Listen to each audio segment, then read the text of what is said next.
ഒരുപാട് കുട്ടികളുണ്ട് അവിടെ.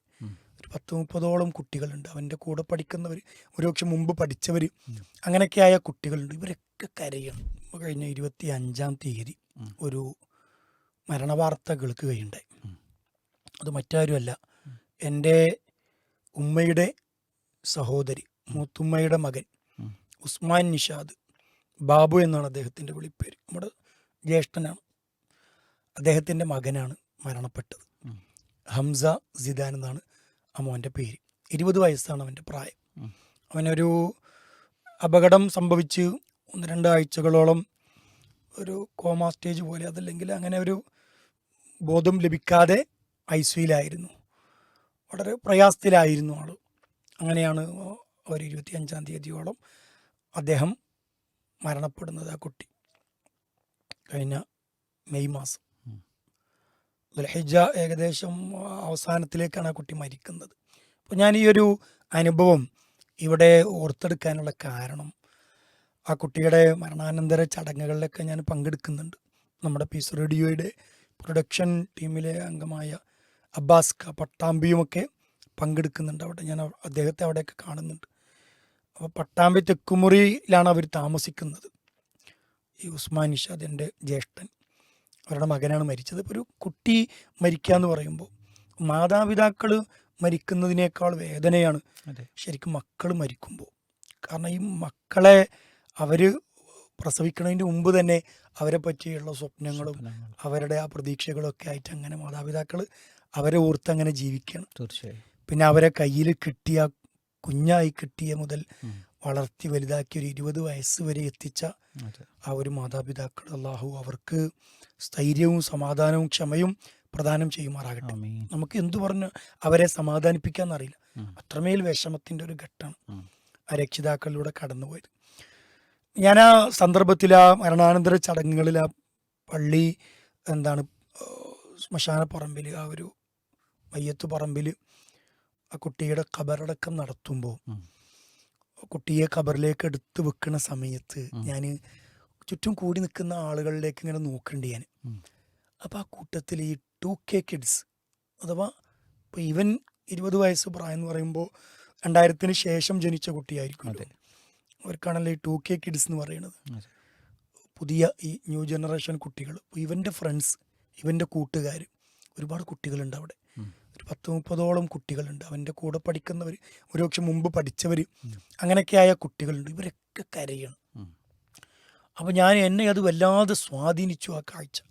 കാരണം ഈ കുട്ടികൾ പലപ്പോഴും പലയിടങ്ങളിലും ഈ ന്യൂ ജനറേഷൻ കുട്ടികളെ പറ്റിയും ഒരു നെഗറ്റീവായ വാർത്തകളാണ് പലരും പറയാറുള്ളത്. തീർച്ചയായും. ആ ന്യൂ ജനറേഷൻ അല്ലേ, അതിപ്പോൾ അങ്ങനെയല്ലേ, അങ്ങനെയൊക്കെയുള്ളൊരു ഒരു മൈനസ് ന്യൂസുകളാണ് പലപ്പോഴും കേട്ടിട്ടുള്ളത്. പക്ഷെ ഇത് ഈ കാഴ്ച കണ്ടപ്പോൾ എനിക്ക് വല്ലാതെ സ്വാധീനിക്കപ്പെട്ടു.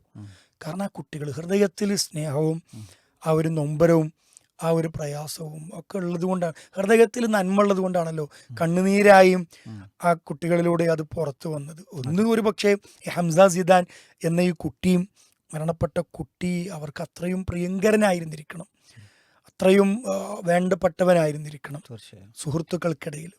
അപ്പം അതാ സഹിക്കവയ്യാത്ത വിഷമം അവരുടെയൊക്കെ അണപൊട്ടി ഒഴുകാണ്. കുട്ടികളൊക്കെ കരയാണ്.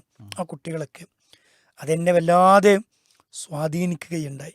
ആ ഒരു കാഴ്ച ഞാൻ ഇന്നും മറക്കണില്ല. അപ്പോൾ അതൊരു പ്രതീക്ഷയാണ്. നമ്മുടെ ഈ ഒരു പുതു തലമുറയിലെ കുട്ടികൾക്ക് അതൊരു പ്രതീക്ഷ തന്നെയാണ്. അതോടൊപ്പം ഇൻഷാ അല്ലാഹ് ഈ സന്ദർഭത്തിൽ പ്രത്യേകം ഞാൻ ആ കുട്ടിക്ക്, നമ്മുടെ ഹംസ സിദാൻ എന്ന കുട്ടിക്ക് വേണ്ടി കൂടി ദുആ ചെയ്യുകയാണ്. അല്ലാഹു ആ മകൻ്റെ ഖബറിടം വിശാലമാക്കുകയും സ്വർഗ്ഗ പൂന്തോപ്പാക്കി മാറ്റിക്കൊടുക്കുകയും ചെയ്യുമാറാകട്ടെ. മാതാപിതാക്കൾക്ക് സ്ഥൈര്യവും സമാധാനവും ഏറ്റവും നല്ല റാഹത്തോടു കൂടിയുള്ള ഒരു ക്ഷമയും പ്രദാനം ചെയ്ത് അനുഗ്രഹിക്കുമാറാകട്ടെ.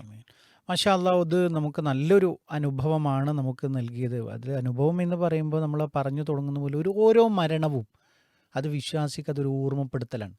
ഇപ്പോൾ ഒരു 20-ാമത്തെ വയസ്സിൽ ആയുസ് അവസാനിപ്പിച്ച് അള്ളാഹുവിലേക്ക് മടങ്ങുക എന്ന് പറയുമ്പോൾ നമ്മളതൊക്കെ പിന്നിട്ട ആളുകളാണല്ലോ.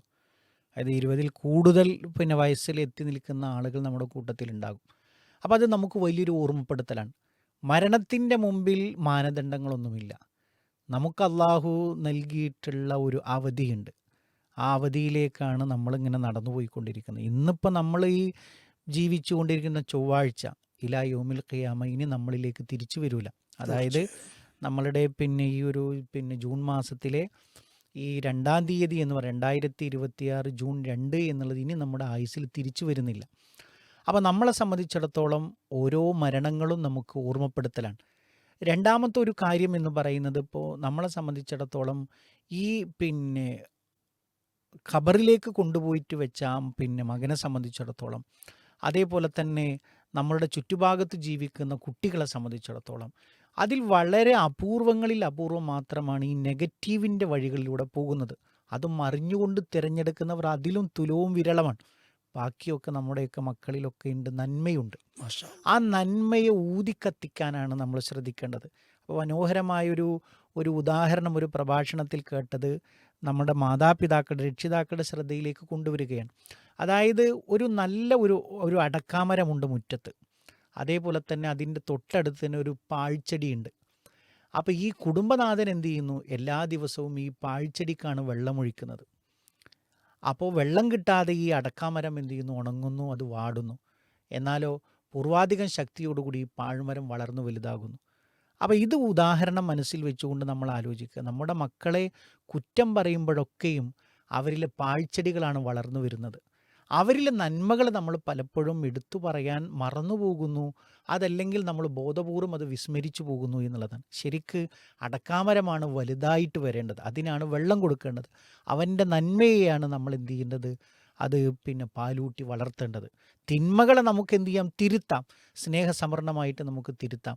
അപ്പോൾ ആ ഒരു വലിയൊരു സന്ദേശം കൂടി നമുക്ക് ഇതിൽ ലഭ്യമാണ് എന്നൊരു കാര്യം കൂടി സാന്ദർഭികമായി സൂചിപ്പിച്ചുകൊണ്ട് ഈ ഒരു മനോഹരമായ ഒരു അനുഭവം നമ്മുടെ ശ്രോതാക്കളുടെ മുമ്പിൽ വെക്കുകയാണ്.